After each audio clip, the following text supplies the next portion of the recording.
Hello everyone, welcome to our channel Indologus. तो आज हमारा जो साइंस की सीरीज चल रही है उसका आज पार्ट है सेल स्ट्रक्चर का। आज जो टॉपिक है हमारा, हम कोशिकाओं की संरचना के बारे में बात करेंगे। ये भी मोस्ट इंपॉर्टेंट 20 क्वेश्चंस हैं, बहुत ही हेल्पफुल होंगे आपके आने वाले एग्जाम्स के लिए। सेल से क्वेश्चंस बनते ही बनते हैं हर एग्जाम्स में, कोई भी एग्जाम हो वो।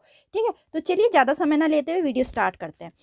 तो मैंने ये बोला था, मैंने प्रीवियस जो मेरी वीडियो आई थी ब्रेन पे, मैंने उसमें एक प्रैक्टिस क्वेश्चन डाला था, अगर याद होगा आपको तो। क्या था? Respiration is control by dash part of brain. Respiration कौन से पार्ट से कंट्रोल होता है ब्रेन के? तो कौन से पार्ट से होता है? मेड्यूला से। ठीक है, मेड्यूला ऑब्लांगेटा।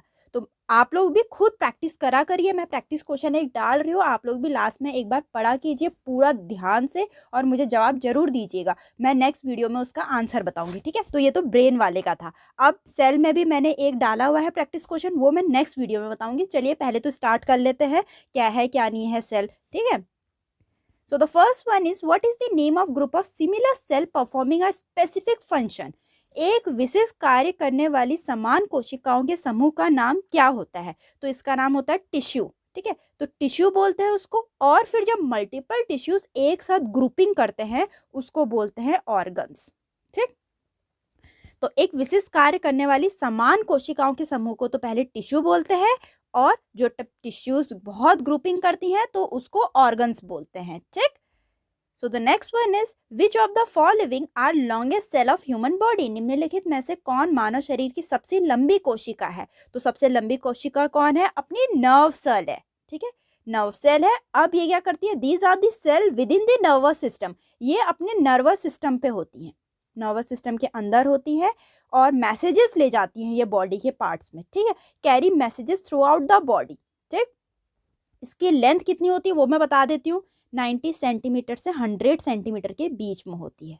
ठीक है, तो the next one is, which among the following does not have a cell wall. निम्नलिखित में से किस में कोशिका भित्ति नहीं होती है? तो किस में नहीं होती? माइकोप्लाज्म में नहीं होती है। तो माइकोप्लाज्म एक टाइप का बैक्टीरिया है जिसमें कोई भी सेल वॉल नहीं होती है अराउंड दियर सेल मेम्ब्रेन। ठीक है, मैंने डायग्राम्स भी डाला, हर क्वेश्चंस के साथ मैं डायग्राम डाली हूँ, हर वीडियो में डायग्राम डाल रही हूँ, क्योंकि साइंस तो डायग्राम्स के साथ ही होता है, आप लोग को बहुत ईजी हो जाएगा समझने में। ठीक है, तो किसके पास सेल वॉल नहीं होता है? माइको प्लाज्म के साथ नहीं होता है। ये एक टाइप का बैक्टीरिया होता है, इसमें कोई भी सेल वॉल नहीं होती है। ठीक है, और यही सब है। ठीक, चलिए नेक्स्ट क्वेश्चन देखते हैं। Which among the following is also called as power house of cell. निम्नलिखित में से कोशिका का शक्ति ग्रह भी कहा जाता है। आप लोगों ने बचपन में साइंस के अगर पढ़ा होगा, साइंस तो पढ़ा ही होगा सबने, है नहीं? साइंस में आपने ये चीज बहुत पढ़ा होगा, power house of the cell किसको बोला जाता है? Power house of the cell mitochondria को बोला जाता है। ठीक, माइटोकॉन्ड्रिया को बोला जाता है, और ये दोनों प्लांट्स एंड एनिमल्स दोनों में पाया जाता है। ठीक है, और इसमें बहुत सारे एंजाइम्स होते हैं, को एंजाइम्स होते हैं जो कि एनर्जी मेटाबॉलिज्म के लिए बेनिफिट्स होते हैं, रेस्पॉन्सिबल होते हैं। ठीक, अब बहुत बार ऐसा भी पूछ लिया जाता है किस किस में पाए जाते हैं। It is found in the cell of both plant and animal, और इसको power house of the cell बोला जाता है। ठीक, नेक्स्ट है, the thin layer of living cell just inside the bark of a tree is called. एक पेड़ की छाल के ठीक अंदर जीवित कोशिकाओं की पतली परत को डैश कहा जाता है। बार्क मतलब छाल, जो पेड़ की छाल होती है। ठीक है, तो एक पेड़ की छाल के ठीक अंदर जीवित कोशिकाओं की जो पतली परत होती है उसको क्या बोलते हैं? उसको बोलते हैं कैम्बियम। क्या बोलते हैं? कैम्बियम बोलते हैं। ठीक है, तो ये तो हमें पता चल गया कि थिन फिल्म और स्किन बोल दो। ठीक है, किसके अंदर? बार के अंदर, एक छाल के अंदर होती है, उसको कैम्बियम बोलते हैं। ठीक है, अब जैसे बाकी ऑप्शन है, जाइलम है। जाइलम क्या है अपना? जाइलम एक वेस्कुलर टिश्यू है, प्लांट वेस्कुलर टिश्यू है, जो कि वाटर, ये सब चीजें, वाटर मिनरल्स वगैरह ले जाता है प्लांट्स में, लीव्स में। ठीक, अब पिथ क्या है? पिथ है is the tissue that is located in the plant stem and roots, जो कि स्टेम एंड रूट्स में होता है। ठीक है, स्टेम एंड रूट्स में होता है, ये न्यूट्रिएंट्स ट्रांसपोर्ट करता है। ठीक, क्राउन, क्राउन हमारा ट्री के टॉप पार्ट पे होता है। कहाँ पर होता है? टॉप पार्ट पे होता है। ठीक, नेक्स्ट है, in eukaryotic cell synthesis of RNA take place in. Eukaryotic कोशिकाओं में आरएनए का संरक्षण कहाँ पर होता है? तो वो अपना न्यूक्लियस में होता है। ठीक है। न्यूक्लियस में होता है। आरएनए की फुल फॉर्म क्या है, बहुत बार ये भी पूछ ले जाता है, राइबो न्यूक्लिक एसिड है। तो कहाँ पर ये करते हैं, कहाँ पर ये अपना प्लेस करते हैं, ठीक है, कहाँ पर जगह लेते हैं या जो भी, तो ये न्यूक्लियस में लेते हैं, ठीक है, आरएनए अपनी। नेक्स्ट है, in human each cell normally contains dash pair of chromosomes. मनुष्यों में प्रत्येक कोशिकाओं में समान रूप से डैश जोड़े गुणसूत्र होते हैं। तो हमारे मनुष्य में नॉर्मली 23 पेयर ऑफ क्रोमोसोम्स होते हैं, 23 पेयर होते हैं, 23 पेयर होते हैं। तो ये टोटल कितने बन गए, 46। तो मतलब मेनली 46 होते हैं हमारे टोटल कितने होते हैं, 46 क्रोमोसोम्स होते हैं। लेकिन पेयर की बात करें 23 का पेयर बनाते हैं ये, ठीक। और 22 किस में होते हैं, ऑटोसोम्स होते हैं, ठीक है। जो 22 होते हैं वो ऑटोसोम्स होते हैं, वो दोनों मेल्स एंड फीमेल्स दोनों में पाए जाते हैं। लेकिन क्रोमोसोम्स 23 होते हैं, 22 अगर पूछ लिया जाए तो वो ऑटोसोम्स होते हैं, ठीक। नेक्स्ट है, dash is the most abundant molecule in the cell accounting for 70% और more of total cell mass. ये कह रहे हैं कि कोशिकाओं में सबसे प्रचुर मात्रा में अणु है जो कुल कोशिकाओं द्रव्यमान का 70% या अधिक के लिए जिम्मेदार होता है। तो वो क्या होता है, वाटर, ठीक है, क्या होता है, water. Water is the most abundant molecule in the cell, जो 70 और मोर सेल इसमें कवर होते हैं, ठीक है। और सेल किस किस से बना होता है, cell are composed of water, cell are composed of water, inorganic ions, ठीक है, और ऑर्गेनिक मॉलिक्यूल, इन सब से सेल्स बना होता है, ठीक है। अब थोड़ा सेल के बारे में जान लेते हैं। अगर सेल की बात आ गई तो सेल किसने किया था सबसे पहले डिस्कवर, रॉबर्ट हुक ने किया था। रॉबर्ट हुक ने किया था 1665 में किया था, ठीक है। और सबसे पहला सेल टर्म लाने वाले भी यही थे, रॉबर्ट हुक, 1665 में, ठीक। अब मैं आपसे रोज बोलती रहती हूँ ये चीज़ कि अगर आपको मेरी और वीडियोस देखनी है, हमारी इंटरेस्टिंग वीडियोस देख रही है, तो मेरा दूसरा चैनल भी है नॉलेज राइजिंग हब पे, उस पर भी मैं बहुत इंटरेस्टिंग ऐसी साइंस की वीडियोस लेके आती रहती हूँ। और उसमें बहुत और जीके के क्वेश्चंस भी रहते हैं मेरे, जो कि आप लोग के लिए बहुत हेल्पफुल होंगे। अभी ग्रुप डी का एग्जाम आने वाला है, एनटीपीसी का एग्जाम आने वाला है, उस पर मैंने एक सीरीज चला रखी है अपनी, जरूर से जाके देखना, वो चैनल भी सब्सक्राइब करना, आप लोग के लिए काफ़ी हेल्पफुल होगा वो, ठीक है। तो चलिए आगे बढ़ते हैं। Next one is the dash are made up of sclerocytemous cells. These are generally absent in the primary phloem but are found in secondary phloem. ये कह रहे हैं कि कौन सा ऐसा सेल है जो स्क्लेरोकाइटेमस सेल है और वो प्राइमरी फोइलम में तो एब्सेंट रहता है लेकिन सेकेंडरी फोइलम में प्रेजेंट रहता है। अब देखो फोइलम होते हैं 4 प्रकार के। पहले तो फोइलम क्या ले जाते हैं आपको पता होना चाहिए, जाइलम वाटर ले जाते हैं, फोइलम फूड मटेरियल ले जाते हैं। फोइलम 4 टाइप के हैं। कौन कौन सा, एक तो पहला है सीव एलिमेंट, ठीक है। दूसरा है कंपेनियन, तीसरा है फोइलम पैरेनकाइमा, चौथा है फोइलम फाइबर्स, ठीक है, फोइलम फाइबर। तो जो अपना फोइलम फाइबर है ये स्क्लेरोकाइटेमस सेल होता है, ठीक है। और इसमें क्या होता है, प्राइमरी फोइलम एब्सेंट होता है, सेकेंडरी फोइलम प्रेजेंट होता है, ठीक। नेक्स्ट बढ़ते हैं। अब multi cellular organism grows bye, एक बहुकोशिकाएं जीव डैश द्वारा बढ़ता है। किसके द्वारा बढ़ता है, तो जो सेल डिवीजन के द्वारा बढ़ता है। अगर सेल डिवाइड हो जाएंगे, देखो सेल डिवाइड होगा तो बढ़ते जा रहे हैं ना, मल्टी सेलुलर ऑर्गेनिज्म ग्रो होते जा रहे हैं।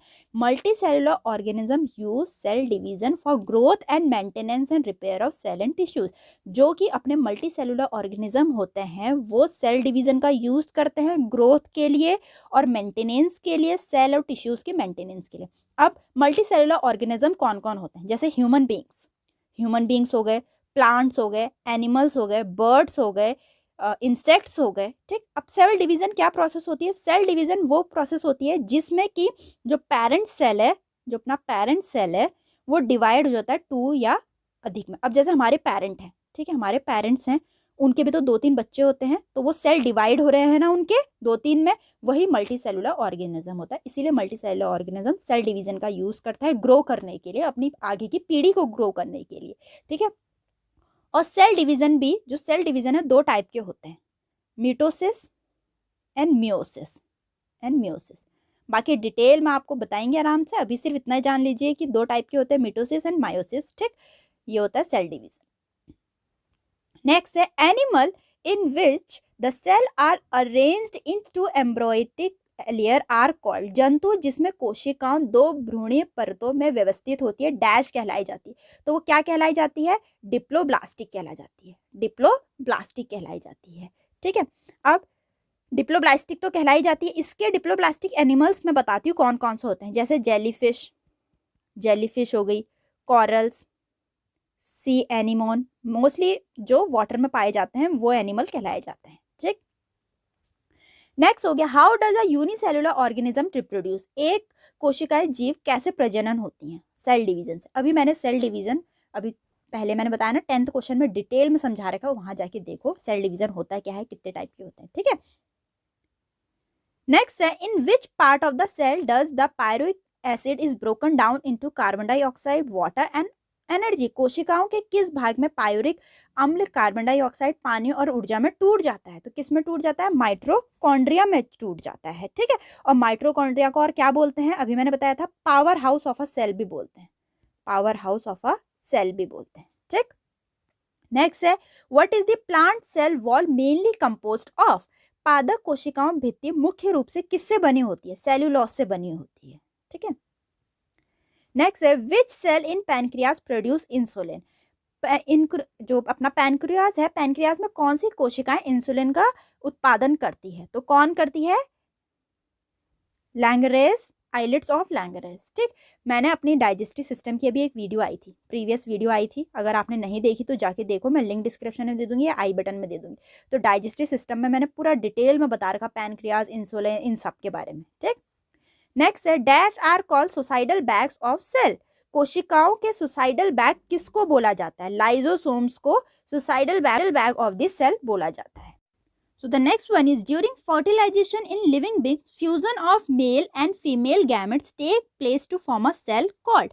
कह रहे फर्टिलाइजेशन के दौरान मेल और फीमेल का फ्यूजन क्या कहलाया जाता है? ठीक है, मेल और फीमेल का जो फ्यूजन होता है वो सेल में पार्ट लेता है, वो क्या कहलाया जाता है? जाइगोट कहलाया जाता है। ठीक है, और वैसे ही मेल रिप्रोडक्टिव सेल क्या कहलाया जाता है? जो मेल रिप्रोडक्टिव सेल होता है वो स्पर्म कहलाया जाता है, और जो फीमेल रिप्रोडक्टिव सेल होता है वो ओवम कहलाया जाता है। ठीक, नेक्स्ट है blood clot is form because of presence of certain cell in the blood clot. रक्त में कुछ कोशिकाओं की उपस्थिति के कारण रक्त का थक्का बनता है, जिसे कहा जाता है, जिसे क्या कहा जाता है? प्लेटलेट्स।